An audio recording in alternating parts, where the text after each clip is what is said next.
Hello, welcome back to a chapter day. Happy Wednesday, middle of the week. Hey, we've made it this far and we're continuing to move on. Today we'll be reading 2 Kings chapter 15. Yesterday we read about, let's see what happened. There's so much happening in these Old Testament chapters. All the drama with the children of Israel, and these are descendants from hundreds of years since the children of the original Israelites left Egypt. So we have Joash and Amaziah. They both, let's see.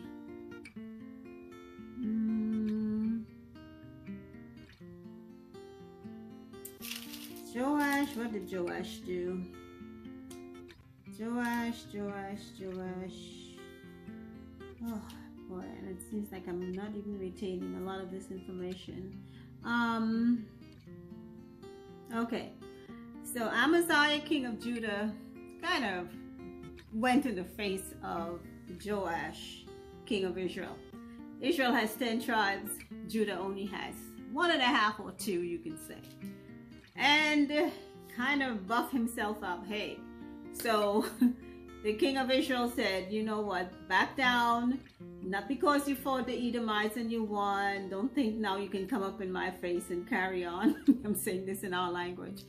So you're going to hurt yourself. You know, he gave him like the thistle and the cedar. Thistle is just like a little thorn or branch off of a tree, and he's the big cedar tree. And Judah is just a little thistle. So don't think the thistle could tell the cedar what to do. You might just want to back off. But the king of Judah wouldn't hear it. Amaziah, and he still went ahead, fought with Joash. Of course, he was defeated. And they took all of the gold and different vessels that were in Judah. Because remember, the temple was in Judah, and Solomon's temple. Remember all of those materials that they described to us in earlier chapters as to how Solomon built the temple. So Judah the temple was wealthy, the palace, they even took things out. And they did not leave Judah in a good way, okay? And then after, let's see, Amaziah lived after Joash. So the rest of that's in Amaziah. Now, I don't know if he killed Joash, did he? He may have, or I think someone killed Joash.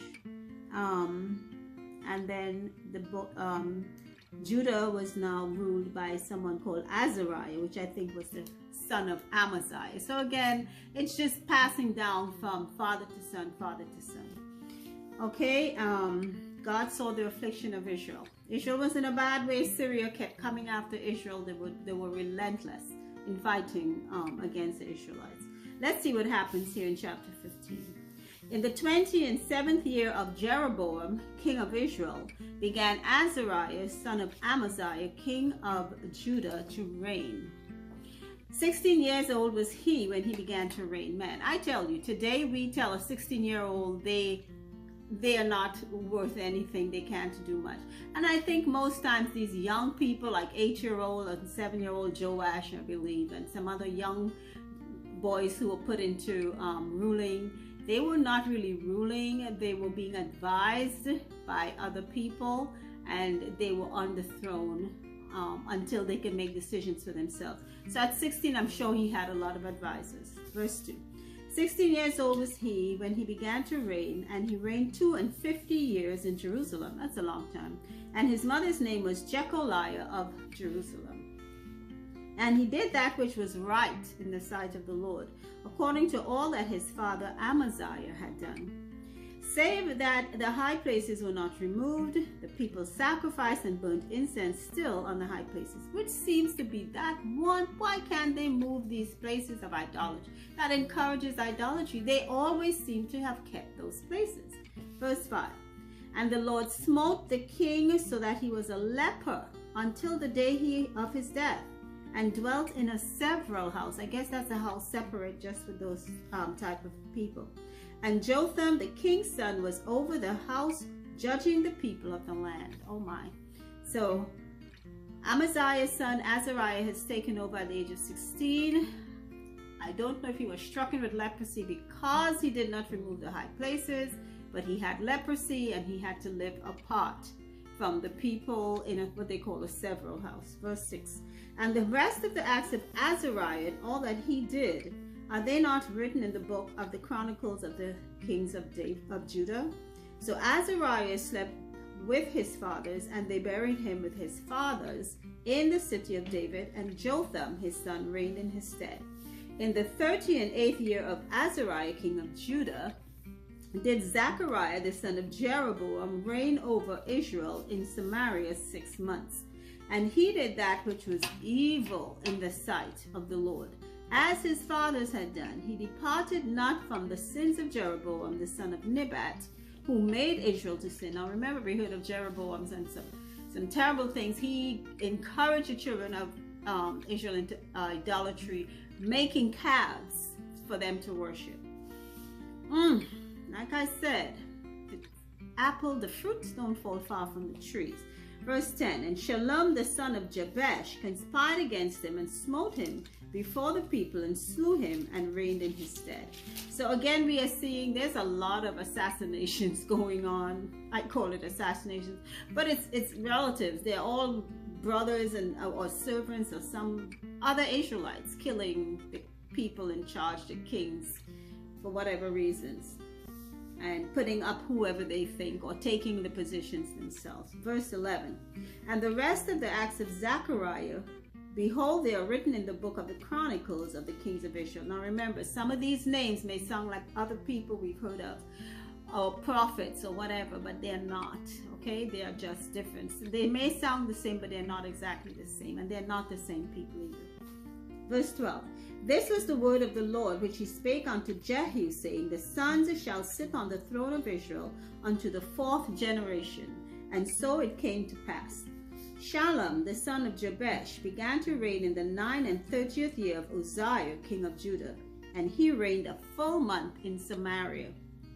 For Menahem, the son of Gadi, went up from Tirzah and came to Samaria and smote Shallum, the son of Jabesh, in Samaria, and slew him and reigned in his stead. Again, there's a lot of slaying. It could be slaying by relatives. It could be slaying by people, servants, captains. Somebody slaying the kings or whoever is in charge and taking over or putting in someone who they think should be there. Verse 15. And the rest of the acts of Shallum and his conspiracy which he made, behold, they are written in the book of the Chronicles of the kings of Israel. Then Menahem smote Tiphsah and all that were therein, and the coast thereof from Tirzah, because they opened not to him, therefore he smote it. And all the women therein that were with child he ripped up. Mercy. Just sounds so barbaric. Mercy. Verse 17. In the 39th year of Azariah king of Judah began Menahem the son of Gadi to reign over Israel, and reigned 10 years in Samaria. And he did that which was evil in the sight of the Lord. He departed not all his days from the sins of Jeroboam the son of Nebat, who made Israel to sin. And Pul, the king of Assyria, came against the land, and Menahem gave Pul 1,000 talents of silver, that his hand might be with him to confirm the kingdom in his hand. And Menahem exacted the money of Israel, even of all the mighty men of wealth, of each man 50 shekels of silver, to give to the king of Syria. So the king of Syria turned back and stayed not there in the land. So again, the Syrians are a thorn in the flesh of the Israelites. And this Menahem, now Menahem is, who is he the son of? Someone named Gadi. And he is, he is reigning in Samaria, which is a Israelite city. And Menahem is exacting money of Israel, he's exacting money from Israel so that he can give to the king of Assyria so they can stay away from Israel. Verse 21, and the rest of the acts of Menahem and all that he did, are they not written in the book of the Chronicles of the kings of Israel? And Menahem slept with his fathers, and Pekahiah his son reigned in his stead. In the 50th year of Azariah king of Judah, Pekahiah the son of Menahem began to reign over Israel in Samaria, and reigned 2 years. And he did that which was evil in the sight of the Lord. He departed not from the sins of Jeroboam. You see, they always keep going back to the sins of Jeroboam, because that's where the idolatry started. He put up idols in these Israelite cities to avoid them going, and told them to worship those 2 golden calves instead of going to Judah to worship God in the temple that Solomon built, only so he could retain his own power. And God punished him for that. Verse, they did not depart from the sons of Jeroboam, the son of Nebat, who made Israel to sin. But Pekah, the son of Remaliah, a captain of his, conspired against him and smote him in Samaria in the palace of the king's house, with Agab and Ariah, and with him 50 men of the Gileadites, and he killed him and reigned in his room. So again, someone is killing, mercy. Menahem is killed. Someone else is going to reign in his stead. Menahem was the one who took money from the children of Israel so he could pay off the king of Assyria to not attack the city. Verse 26. And the rest of the acts of Pekahiah and all that he did, behold, they are written in the book of the Chronicles of the kings of Israel. In the 52nd year of Azariah king of Judah, Pekah the son of Remaliah began to reign over Israel in Samaria, and reigned 20 years. And he did that which was evil in the sight of the Lord. He departed not from the sins of Jeroboam, the son of Nebat, who made Israel to sin.